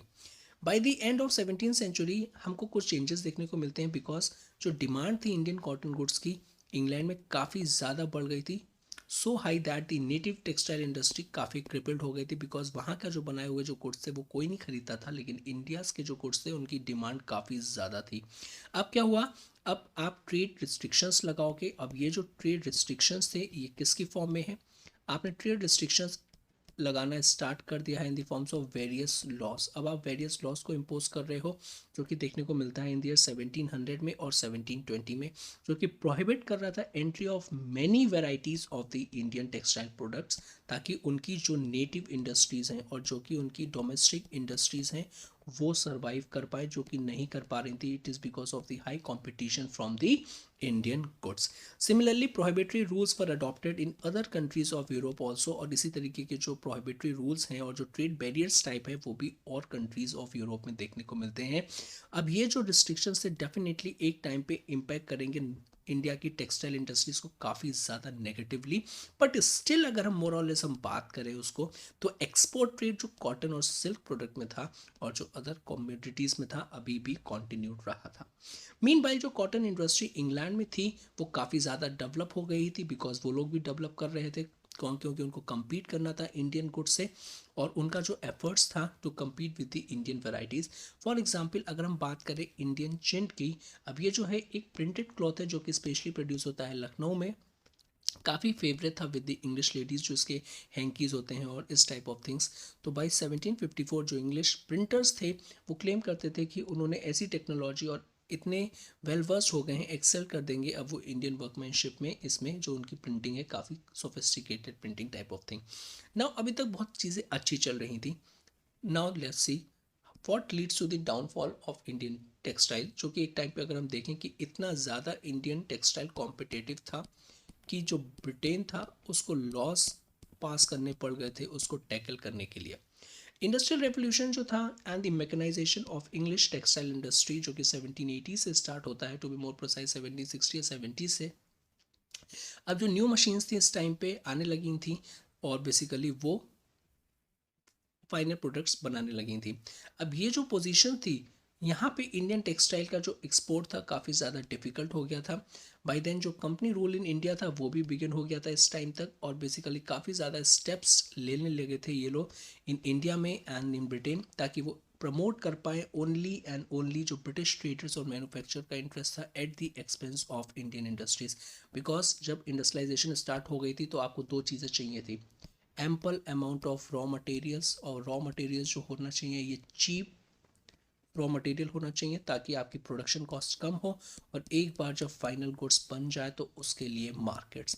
अब ये जो पॉलिसीज़ जो गाइड होंगी जो ब्रिटेन में ओके और जो इंडिया में, वो सिर्फ और सिर्फ इसी प्रॉफिट मोटिव के गाइड होगी कि किस तरीके से रॉ मटेरियल्स को चीप क्वांटिटी में ख़रीदा जाए और उसके बाद जो फाइनल गुड्स है उसको किस तरीके से मार्केट में डंप किया जाए और उनको एक तरीके से रेडीमेड मार्केट बनवाई जाए। In order to increase the company's profit, इनके जो एजेंट्स थे बेसिकली जो यहाँ पे रहते थे वो फोर्स करते थे producers of cotton cloth and other commodities to charge for their goods 20 to 40% less than the price that was fixed in the open market। तो इस तरीके से यहाँ पे एक्सप्लॉयटेशन देखने को मिलता है। स्पेशली हम ढाका की बात करें जो कि बिगेस्ट सेंटर था for producing the Muslim cloth, a special type of cloth, यहाँ के जो वीवर्स ने काफ़ी रेसिस्ट किया और बेसिकली डिमांड कर रहे थे कि higher prices of their goods, basically force was used to bring them down. तो यहाँ पे उनको भी सप्रेस किया गया। इट इज़ बिकॉज अब उनके हाथ में कंट्रोल आता जा रहा था ब्रिटिशर्स, और वो अपनी मर्जी से अपने प्रॉफिट मोटिव को फुलफिल करने के लिए सप्रेस और रिप्रेशन का भी यूज़ कर रहे थे और फोर्स का भी यूज़ कर रहे थे ताकि कोई भी उनके खिलाफ रेसिस्टेंस क्रिएट ना कर पाए। नंबर ऑफ वीवर्स उनको रजिस्टर किया गया था in the books of company and उनको ये परमिटेड नहीं था कि वो कहीं और काम कर लें। तो ये भी एक एलिमेंट है एक्सप्लॉयटेशन का। और इस टाइम पे अगर हम देखें जो कंपनी के जो ऑफिशियल्स थे अब वो मैनिपुलेट भी करने लगे थे prices of the raw cotton by using the false trick. Bengal जो था उस टाइम पे फाइनल वैरायटीज ऑफ कॉटन उसको मिलता था फ्रॉम द डेक्कन, और ये जो कंपनी के ऑफिशियल्स थे बेसिकली अब क्या करते थे, डेक्कन कॉटन को कम पैसों में खरीद लेते थे और बेसिकली जब वीवर्स ऑफ जो बंगाल उनसे लेते थे तो उनको हाई पैसे में देते थे। तो इस तरीके से जो इंटरनल जो रॉ मटेरियल्स की जो अवेलेबिलिटी थी वो भी काफ़ी ज़्यादा वो इम्पैक्ट करते थे। इट इज़ बिकॉज एक तो रॉ मटेरियल्स कम बच रहा है बिकॉज मेजॉरिटी जो है वो उसको कम पैसों में खरीद के बाहर एक्सपोर्ट कर दे रहे हैं अपनी मदर कंट्रीज़ में। दूसरा जितना भी रॉ मटेरियल्स है उसके प्राइसेस को वो काफ़ी इंक्रीज़ कर देते हैं, और जब रॉ मटेरियल्स के प्राइसेस इंक्रीज होंगे तो अल्टीमेटली जो प्रोडक्शन कॉस्ट है वो इंक्रीज़ हो जाएगी, और जो प्रोडक्शन कॉस्ट इंक्रीज़ हो जाएगी तो आपका फाइनल प्राइसेस इंक्रीज हो जाएंगे। ओके, तो इस तरीके से अब वो मैनिपुलेट कर रहे हैं कंपनी के officials. Next, all this lead to the impoverishments of the weaving community, जो कि वीव करती थी प्रॉपर तरीके से, और जो कॉटन टेक्सटाइल इंडस्ट्री है वो एक तरीके से कंप्लीटली वाइप्ड आउट हो गई, वैनिस्ड हो गई। इन दिस वे जो एक टाइम पे प्रॉस्परस इंडस्ट्रियल प्रोविंस होता था बंगाल, वो ड्यून की कगार पे आ गया by the end of the 18th century. उसके बाद दूसरी चीज़, जो appearance of the machine made goods जो कि चीपर थे और जो कि इंडस्ट्रीज में बन रहे थे, उसके बाद इंडिया में डंप किया गया था उसको। अगर हम उसको कंपेयर करें हैंडमेड प्रोडक्ट से, तो वो काफ़ी ज़्यादा चीपर थे प्रोडक्ट्स ऑफ इंडिया। काफ़ी ज़्यादा उसने भी इम्पैक्ट किया टेक्सटाइल इंडस्ट्री को, बिकॉज पहले जो था, जब कंपटीशंस नहीं था, तो हैंडमेड प्रोडक्ट्स को काफ़ी लोग प्रेफर करते थे। लेकिन अब ये जो मशीन मेड गुड्स आ रहा है, ये काफ़ी चीपर भी है, और दूसरा ये कौन लेके आ रहा है, ये इंडस्ट्री से बन के आ रहा है, और इंग्लिश लेके आ रहे हैं, जो ब्रिटिश हैं वो लेके आ रहे हैं। तो लोग उसमें काफ़ी ज़्यादा एक तरीके से उसको परचेज कर रहे थे। मोर एवर, कोई भी ड्यूटी जो थी, हम पहले देख ही चुके थे, लॉ एंड एडमिनिस्ट्रेशन उनके हैंड में ही आ गया था, तो अब कोई भी ड्यूटी जो थी वो चार्ज नहीं होती थी British goods coming to the India, जो कि इंपोर्ट हो रहा है, तो कोई भी इंपोर्ट ड्यूटीज़ पे नहीं लगाई जा रही थी, ड्यू टू विच इनके जो प्राइसेस थे वो और कम होते थे। On the other hand, India export अगर ब्रिटेन में जा रहा है तो उसको हाई इंपोर्ट ड्यूटी लगाई जा रही है। तो ये भी किस तरीके से कितना एक्सप्लॉयटेशन और जो एक तरीके से जो ट्रेड है, कितना फॉल्स ट्रेड हो रहा है, और सिंपली इसलिए ताकि वो प्रॉफिट मोटिव को ज़्यादा से ज़्यादा अर्न कर सकें, और इंडिया की ट्रेड जो था काफ़ी नेगेटिवली इम्पैक्ट हुआ इन सब चीज़ों से। ये जो पॉलिसी की, India became flooded with the British manufacturers, और आयरनिकली जो कॉटन टेक्सटाइल थी उसमें मेजर आइटम्स ऑफ इम्पोर्ट था। Uses of India as a market for British manufacturers, और साथ ही साथ source of raw materials for British industries. अब ये काफ़ी ईजियर हो गया था for the improvements in the transport and communications, because जो कि ब्रिटिशर्स ने इंट्रोड्यूस किया था। बिकॉज नाउ उनको क्या चाहिए था कि जो रॉ मटेरियल्स हैं, they want to extract from the each and every nook and corner of this India. उसके लिए उनको एक प्रॉपर ट्रांसपोर्टेशन चाहिए था, ताकि वो विलेजेस से भी, सिटीज़ से भी जो रॉ मटेरियल्स था वो with the help of sound transportation ports तक लेके आएं, और फाइनली उसको एक्सपोर्ट कर दें। Now let's next topic, that is the improvements in the transport and the communications. जो रोड्स थी connecting the different parts of country with the ports, उसको इम्प्रूव किया गया। जो रिवर नेविगेशंस थी उसको भी इम्प्रूव किया गया। मोस्ट सिग्निफिकेंट इंप्रूवमेंट जो ट्रांसपोर्ट में अगर हम देखें, तो introduction of the railway in India. Railway ने इंडस्ट्रियल रेवोल्यूशन में काफ़ी इंपॉर्टेंट रोल प्ले किया था इन दी ब्रिटेन में भी, और यहाँ पे जो इंडिया में आने के बाद में भी उसने काफ़ी सिचुएशंस चेंज कर दी थी, because now exploitations of the raw material was quite easier. In 1853 first railway जो थी उसको स्टार्ट किया गया था, connecting Bombay with the Thane. Postal system को भी इम्प्रूव किया गया था, ताकि मैसेज एक जगह से दूसरी जगह ईजिली कन्वे हो पाए। इन 1853 टेलीग्राफ को इंट्रोड्यूस किया गया था इन इंडिया में। Now let's talk about the social legislations. Many degrading and inhuman customs prevalent थे इंडियन सोसाइटी में, ओके, ओवर द ईयर्स। जो वर्स्ट सफरर्स थे उसको चिल्ड्रन, पर्टिकुलरली जो फीमेल चिल्ड्रन थी, womens and people belonging to the so called the low caste और the untouchables, तो ये वो लोग थे जो सबसे ज़्यादा उन पर डिस्क्रिमिनेशन होता था इन द सोसाइटी में eight that time. For a long time जो ब्रिटिश रूलर्स थे उन्होंने उसमें काफ़ी इंटरवीन नहीं किया इन दी सोशल अफेयर्स, और सिर्फ उनका जो अपना और चीज़ें थी, जैसे प्रॉफिट मोटिव था, या फिर ट्रेडर्स हो गए, या फिर जो complete control over the political setup हो गया, वो करते आ रहे थे। लेकिन अभी भी सोशल फैब्रिक में और सोशल में अफेयर्स में उन्होंने इंटरवीन करना स्टार्ट नहीं किया था। इनका मेन जो इंटरेस्ट है इकोनॉमिक एक्सप्लॉयटेशंस रहा था, and not in the welfare of the people. Now क्या चीज़ होती है during the first of 19th century में, क्या है, कुछ हमको चेंजेस देखने को मिलते हैं। अब यहाँ पे वेरियस एफर्ट्स किए जाते हैं कि किस तरीके से जो कि सोसाइटल ईवर्स जो कि एग्जिस्ट थे इंडियन सोसाइटी में, उसको ख़त्म किया जाए, इरेडिकेट किया जाए। तो सम ऑफ द ब्रिटिश 19 एडमिनिस्ट्रेटर्स जो कि इंडिया में आए थे ड्यूरिंग द पीरियड्स, वो काफ़ी ज़्यादा इन्फ्लुएंस थे by the humanist and the radical ideas. अब ये जो ह्यूमनिस्ट और जो रेडिकल आइडियाज़ है, इसका काफ़ी इंपॉर्टेंट रोल हो जाता है। इट इज़ बिकॉज यहाँ पे हम बात कर रहे हैं रेनेसा के बाद की, जब ये ह्यूमनिस्ट कल्चर स्टार्ट हुआ था, और ह्यूमनिस्ट कल्चर में सारी चीज़ें आ जाएंगी बेसिकली, और ये भी एक तरीके से हम बात करें तो ये भी वेस्टर्न का ओरिजिन है इसका। It was because of them the some humanitarian measures को अडॉप्ट किया गया था, इंट्रोड्यूस किया गया था इंडिया में। सम इंडियंस ने भी काफ़ी इंपॉर्टेंट रोल प्ले किया था, बिकॉज उनको लग रहा था ब्रिटिशर्स इंटरफेरेंस कर रहे हैं, तो इट इज़ बेटर कि हम उनको काउंटर करने के लिए हम अपनी सोसाइटी में चेंजेस को इंट्रोड्यूस करें। तो काफ़ी इंडियंस जो हैं वो भी इसमें प्रोमिनेंट रोल प्ले करते हैं। एट दैट टाइम कौन कौन से सोसाइटल इवर्स एग्जिस्ट थे? First and the foremost thing the female infanticide. अब यहाँ पे फीमेल इन्फेंटिसाइड क्या है? Practice of killing infant girls, जो कि काफ़ी प्रिवलेंट था specially in the high section of the society in the some part of the country. Next let's talk about the reason for the female infanticide. तो देखिए according to the social customs उस time पे जो थे, जो marriage थी girls की वो अरेंज होती थी with in one own small section of community, और उसमें काफ़ी ज़्यादा हैवी एक्सपेंडिचर होता था जो कि पेरेंट्स को बियर करना पड़ता था डॉटर के। इन केस अगर जो डॉटर है उसकी मैरिड नहीं हुआ तो उसको कंसिडर किया जाता था एज अ डिसरिस्पेक्टफुल तरीके से और matter of disgrace to the family. इसको अवॉइड करने के लिए जो इन्फेंट्स थी उन गर्ल्स को मार दिया जाता था at the very birth. Sometimes infant boys and girls को थ्रो कर दिया जाता था into the sacred rivers in order to some sort of and to continue the honor religious wars, and the government finally passed the regulations जो कि एक तरीके से स्टॉप करा था उन्होंने inhuman practice। और अगर हम देखें तो it however took a long time to eradicate it। Next topic is position of women. So जो पोजीशंस ऑफ विमेन की बात करें तो उनको काफ़ी सफरिंग्स और ह्यूमिलेशन फेस करना पड़ता था from the birth to death. और जो फीमेल इन्फेंटिसाइड अभी हमने देखा, it was one of the cause female infanticide. Next, काफ़ी ज़्यादा अर्ली एज मैरिज हो जाती थी और चाइल्ड मैरिज हो जाती थी मोर अप्रोप्रिएट टू से, ड्यू टू विच अब ये काफ़ी नेगेटिवली इम्पेक्ट करती थी जो गर्ल चाइल्ड थी उस पर। दूसरी बात करें, जो विडो हो जाती थी और जो सती परफॉर्म होती थी उसके बाद उनकी मैरिज नहीं होती थी, no widow marriages was there, sati system was also there. और ये जो है एक तरीके से मोस्ट बारबेरियस प्रैक्टिस थी prevalent among the so called the upper caste Hindus में। इसमें होता क्या था कि इसमें जो विडो है जो कि हस्बैंड के डाई होने के बाद उसको फ्यूनरल पायरे उनके साथ ही बैठा दिया जाता था और उसको भी सेल्फ इमोलेट करना पड़ता था। Okay, this system is known at the sati daha और simply the sati. In Bengal presidency alone में अगर हम देखें तो that much amount of cases 8134 cases वो रिकॉर्ड हुए थे फ्रॉम द ईयर 1815 से लेकर 1828 में। मोस्ट सिग्निफिकेंट सोशल लेजिस्लेशन जो ब्रिटिश गवर्नमेंट लाई थी that is the banning of this Sati act, वो आया था 1823 under the Lord William Bentinck जो कि उस टाइम के गवर्नर जनरल थे। और इसमें राजा राम मोहन राय ने काफ़ी इंपॉर्टेंट रोल प्ले किया था बिकॉज उनके भी जो एक बहुत ही नोन जो उनकी सिस्टर थी उनको भी सेम फेट से गुजरना पड़ा था। ईश्वर चंद्र विद्यासागर की अगर हम बात करें, इनके जो एफर्ट्स थे उन्होंने कंपेल किया था गवर्नमेंट को to pass the widow remarriages act in the year 1856।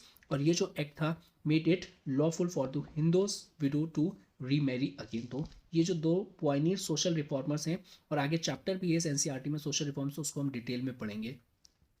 साथ ही साथ there had been a regular trade of slaves, और स्लेव्स भी उस टाइम पे एग्जिस्टिंग थे या फिर जो स्लेवरी थी वो भी एग्जिस्टिंग थी। अगर हम उसको बात करें कि लार्ज स्केल पे थी नहीं, लेकिन हाँ प्रिवलेंट थी। Because of their poverty peoples उनको फोर्स किया जाता था टू सेल देयर चिल्ड्रंस, काफ़ी ज़्यादा पॉवर्टी थी और डे टू डे एक्सपेंडिचर और जो simply basic standard of living को करने के लिए वो लोग अपने चिल्ड्रन को सेल कर देते थे सो दैट एक्स्ट्रा इनकम मिल जाए। अब ये जो स्लेव्स थे उनको डोमेस्टिक वर्क में यूज़ किया जाता था और समटाइम्स एक्सपोर्ट कर दिया जाता था to the British other colonies, और वहाँ पे जहाँ पे प्लांटेशन जो उनकी इंडस्ट्रीज थी और जहाँ पे प्लांटेशन जो थी वहाँ पे हेल्प करने के लिए तो इन चिल्ड्रंस को भेज दिया जाता था। फाइनली एक लॉ पास हुआ था इन द ईयर 1843 में जिसने स्लेवरी को इलीगल इंडिया में डिक्लेयर किया था। तो ये काफ़ी इंपॉर्टेंट क्वेश्चन है। तो slavery in India, yes it is exist but not at large scale, and finally it abolished in the year 1843 when a law was passed by the British government. So again it's an important point. ये जो measures थे social reforms के all तो important थे, लेकिन इसने affect किया very small section of the Indian population, because जो ऑर्थोडॉक्स सेक्शन थे वो अभी भी ये सोशल रिचुअल्स और कस्टम्स को कंटिन्यू रख रहे थे। गवर्नमेंट का जो प्राइमरी कंसर्न था बेसिकली वो अपना इंटरेस्ट को प्रमोट करे और सिंपली जो इकोनॉमिक इंटरेस्ट का they won't concern much about the welfare of the society और सिंपली द सोशल रिफॉर्म्स के लिए। और यही रीज़न था ये जो सोशल रिफॉर्म्स थे इनका जो इफेक्ट था वो लार्ज स्केल में हमको देखने को नहीं मिलता है ना। Efforts to this direction was made by the Indian themselves, जिन्होंने काफ़ी ज़्यादा social and religious reform movements को स्टार्ट किया था ताकि वो अपनी सोसाइटी को क्या कर पाएँ, प्योरीफाई कर पाएँ जो भी एग्जिस्टिंग सोशल इवर्स प्रिवलेंट थे सोसाइटी में। ओके, और सिंपली फ्री कर पाएँ ऑफ द कंट्री को in such of societal evils. Beginning of the modern education की बात करते हैं। नेटवर्क ऑफ एलिमेंट्री स्कूल्स थे, वेरियस पाठशालास थी, मकतब्स थे, ठीक है, मुस्लिम की एजुकेशन के लिए और इंडियंस के लिए और हिंदूज के लिए। So these are all the elementary school, pathshalas and maktabs. Taught certain passages from the religious books जो कि लोकल लैंग्वेज में रिटर्न होते थे, साथ ही साथ लेटर राइटिंग और अर्थमेटिकल टेबल्स जो थी वहाँ पे उनको टॉट किया जाता था। That was a basic things जो कि रिक्वायरमेंट थी उस टाइम पे। जो टोल्स हैं और जो मदरसास थे फॉर हायर एजुकेशन के लिए थे through out the country when the complete rule begin. तो टोल्स एंड मदरसास ये हायर एजुकेशनल इंस्टीट्यूशंस हैं जब कंपनी का रूल स्टार्ट हुआ था। हायर एजुकेशन जो थे basically it was mostly availed by the Brahmins among the Hindus and upper class Muslims. तो ये एक तरीके से अगर हम बात करें तो यहाँ पे रिजर्व थे या फिर एक तरीके से जो मोनोपोली है वो सिर्फ अपर कास्ट हिंदूज एंड मुस्लिम्स की मोनोपोली थी। वहाँ पे स्पेशलाइज ट्रेनिंग मिलती थी इन ग्रामर में, क्लासिकल लैंग्वेजेस में, संस्कृत, अरेबिक, पर्शियन में and literature, law, logic among the science subjects and medicine and astronomy. तो ये जो सारी की सारी जो एजुकेशन थी उस टाइम पे simply upper section society both Hindu and Muslims के लिए एक तरीके से रिजर्व थी। ये जो कोर्सेज थे it was based on the old text. Definitely जो न्यू टेक्नोलॉजिकल एडवांसमेंट आ रहे थे वो अभी तक एजुकेशन सिस्टम में इंट्रोड्यूस नहीं हो पा रहे थे। साथ ही साथ जो ओल्ड टेक्स्ट थे उनकी जो कमेंट्रीज थी and there was little in them was that new. कोई भी कुछ न्यू चीज़ नहीं थी। साथ ही साथ कोई भी अवेयरनेस नहीं थी जो कि एडवांस हो रहा था नॉलेज में आफ्टर द रेनेसा और जो साइंटिफिक रेवोल्यूशन आया था सच एज कॉपरनिकस रेवोल्यूशन हो गया सो ऑन एंड सो फोर्थ। तो वो अभी तक इंडिया जो थे और जो इंडियंस थे उससे अनटच थे। That was taking place in the some part of the world of the new ideas. This systems did impart literacy to the large part of the populations। लेकिन ये जो सिस्टम ऑफ एजुकेशन था ये continued रहा था in most part of the company's territory for the some time जब तक British ने और कंपनी ने इंटरवीन करना स्टार्ट नहीं किया था इन द एजुकेशन सिस्टम में। कंपनी गवर्नमेंट जो थी it was indifferent to the education because even the old system of education suffered under the company's rule. It is because of the anglicisation of the education. अभी तक हम देख रहे थे कि लार्ज पार्ट ऑफ जो पॉपुलेशन है वो इस तरीके से अरेंजमेंट से एजुकेशन उनको मिल रहा है।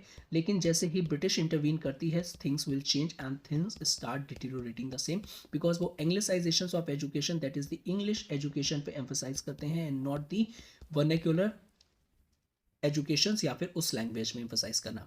साथ ही साथ जो लैंड ग्रांट्स की जाती थी बाय द इंडियन रूलर्स जो कि एजुकेशन के पर्पज से थी अब वो भी ले ली गई थी बिकॉज मेजॉरिटी जो रूलर्स थे वो एनेक्स कर दिया गया था उनकी टेरिटरीज। अब they are no longer in a position to provide और grant lands for the education purpose. As a result क्या हुआ old system of education decline होता चला गया और जो लिटरेसी डिजिटल लेवल था उससे और डिक्रीज हो गया।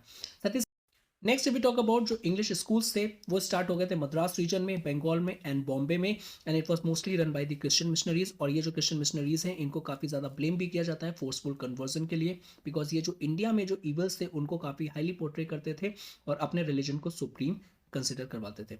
फर्स्ट एजुकेशन इंस्टीट्यूशन जो कि गवर्नमेंट को सपोर्ट किया था वो आया था कैलकाटा में, madrasas and the Banaras Sanskrit college जो कि स्टैब्लिश हुआ था 1781 एंड 1791 रिस्पेक्टिवली। तो कैलकाता मदरसा in the year 1781 and the Banaras Sanskrit college that is in 1791। क्या ऑब्जेक्टिव था इसका इंडियंस को ट्रेन करना सो दैट वो हेल्प कर पाए company British officials in the administration purpose. तो सिंपली उनको क्लर्क्स चाहिए थे और वही ये जो एजुकेशन सिस्टम है ईच एंड एवरीथिंग जो एजुकेशन सिस्टम में है उसको सिर्फ क्लर्क प्रोवाइड करना है की तरह से ही बनाया गया था। The courses in these institutions were more or less based on the old Indian lines। Fort William college जो था वो स्टार्ट हुआ था कैलकाटा में इन दी 1801 में और सिंपली कुछ इंडियंस को और जो स्कॉलर्स थे अंडर द ब्रिटिश प्रिंसिपल्स उनको इंगेज किया गया था टू एक्वाइंट द ब्रिटिश सिविलियंस ताकि वो लैंग्वेज की इंफॉर्मेशन हो पाए, history, law and the customs of India so that जो वो ऑफिशियल्स हैं वो अच्छे तरीके से गवर्न कर पाए, एडमिनिस्टर कर पाए इंडिया को। फर्स्ट प्राइमर इन बंगाली उर्दू डिक्शनरी और जो ग्रामर ऑफ हिंदी थी उसको प्रोड्यूस किया गया था by these scholars. Next important आ जाता है चार्टर एक्ट ऑफ 1813 और इनका क्या रोल था एजुकेशन में। फर्स्ट स्टेप था towards the education development of India because British ruler जो थे उन्होंने इसके थ्रू अगर हम बात करें तो 1813 में फर्स्ट स्टेप रखा था। अब ये जो एक्ट था इसने सैंक्शन किया था 1 lakh of rupees for the purpose of education in India every year. However basically अगर हम बात करें तो एक्चुअल में कंपनी को अनदर 20 ईयर्स लग गए थे कि वो एजुकेशनल पॉलिसी प्रॉपर तरीके से ला पाए। तो ब्रिटिश एडमिनिस्ट्रेटर्स और अलॉन्ग विद सम इंडियंस काफ़ी डिबेट करते हैं ओवर द लॉन्ग पीरियड कि कौन सा टाइप का एजुकेशन इंस्टीट्यूशन और एजुकेशन सिस्टम होना चाहिए। क्या वो कंप्लीट एंग्लिसाइजेशन होना चाहिए, वेस्टर्न इंफॉर्मेशन पे बेस्ड होना चाहिए या it's a mix of both या सिंपली दी इंडियन सिस्टम में। Okay so there were two groups जो कि वन फेवर कर रहे थे traditional learning, others western learning, उनको एंग्लिसाइजेशन कहा गया है। सम इंडियंस जो राजा राम मोहन राय थे वो एडवोकेट करते हैं western learning. Western learning in a positive way जो भी इंपॉर्टेंट डेवलपमेंट टेक्नोलॉजिकल एडवांसमेंट हो रहे हैं, जो भी न्यू थ्योरीज आ रही हैं, इसके लिए वो कह रहे थे राजा Ram Mohan Roy.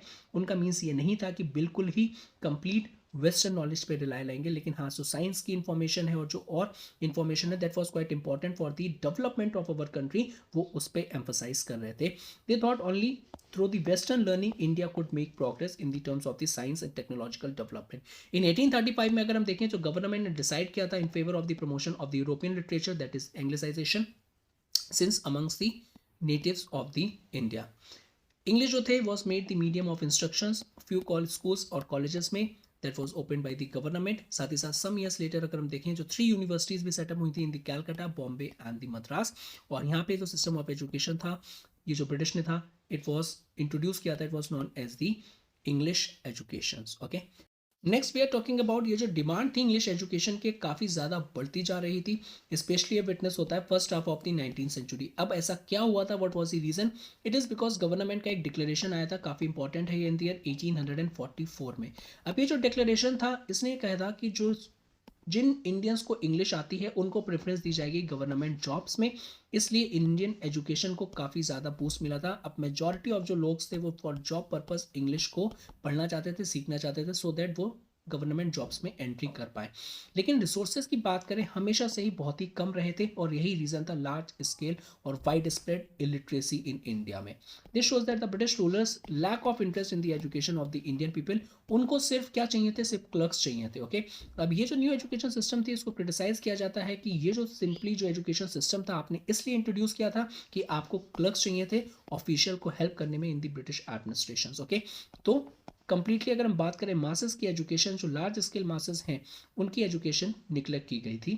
Let's talk about the conclusion. अब ये जो डिक्लाइन था ओल्ड सिस्टम का अंडर द इंडियन रूलर्स और जो निग्लेक्ट था एलिमेंट्री एजुकेशन का, इट वॉज लार्जली रिस्पॉन्सिबल कि जो 90% इंडियन पॉपुलेशन थी वो इलिटरेट रह गई.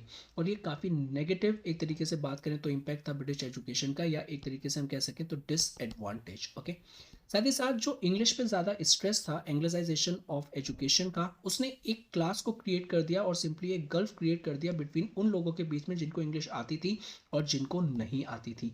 सो जिनको इंग्लिश आती थी वो सोसाइटी में एक अपना हायर पोजीशंस को क्लेम करने लगे बिकॉज उनको इंग्लिश आती थी, गवर्नमेंट जॉब्स में उनकी एंट्री हो गई थी और साथ ही साथ वो रूलर्स के साथ में अपने आप को ज़्यादा रिलेट कर पाते थे in contrast to the uneducated illiterate Indians. Okay, तो अब ये जो ब्रिटिश रूलर्स थे they thought that the English educated Indians, क्यों वो सपोर्ट करेंगे ब्रिटिश रूलर को, इसलिए भी काफ़ी ज़्यादा उन्होंने इंग्लिश एजुकेशन को प्रमोट किया था.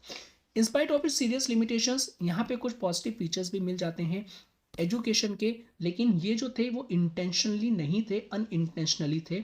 ओके, तो यहाँ पे हम कुछ पॉजिटिव एस्पेक्ट्स की भी बात कर लेते हैं ब्रिटिश एजुकेशन की.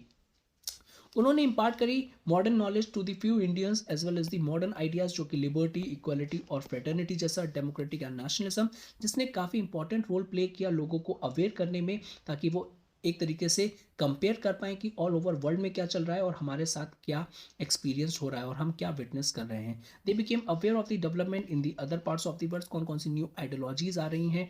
ओके, इस तरीके से साथ ही साथ they began to think of ways and means modernising India, किस तरीके से इंडिया को मॉडर्नाइज भी किया जाएगा. ओके, लेटर ये सारी चीज़ों ने काफ़ी इंपॉर्टेंट रोल प्ले किया कि एक सोशल रिफॉर्म मूवमेंट से स्टार्ट हुआ और फाइनली नेशनलिज्म इन इंडिया उसका एमर्जेंस होता है. In this way the appreciations of the British rulers that English educated Indians would be supporters of the British rules were belied. तो ये काफ़ी important है, आप सपोर्ट कर सकते हो positive aspects of the educational development जो कि अनइंटेंशनल थे, लेकिन उनने शैटर्ड किया उनका जो नोशंस की जो ब्रिटिश का जो नोशंस था दैट इज़ जो एजुकेटेड इंडियंस हैं इंग्लिश एजुकेशन के थ्रू वो सपोर्ट करेंगे ब्रिटिश को, लेकिन ऐसा नहीं हो पाया. जैसे जैसे मॉडर्न आइडियाज़ आते गए लिबर्टी, इक्वालिटी के इस टाइप के, वैसे वैसे और ज़्यादा चीज़ें क्लियर होती गई, अवेयरनेस आती गई, finally nationalisms and finally we got the independence. So this is all about this chapter. I hope you like this video. Please do like, share and subscribe, and thank you very much for watching this. Have a good day and stay safe, and yes, happy new year.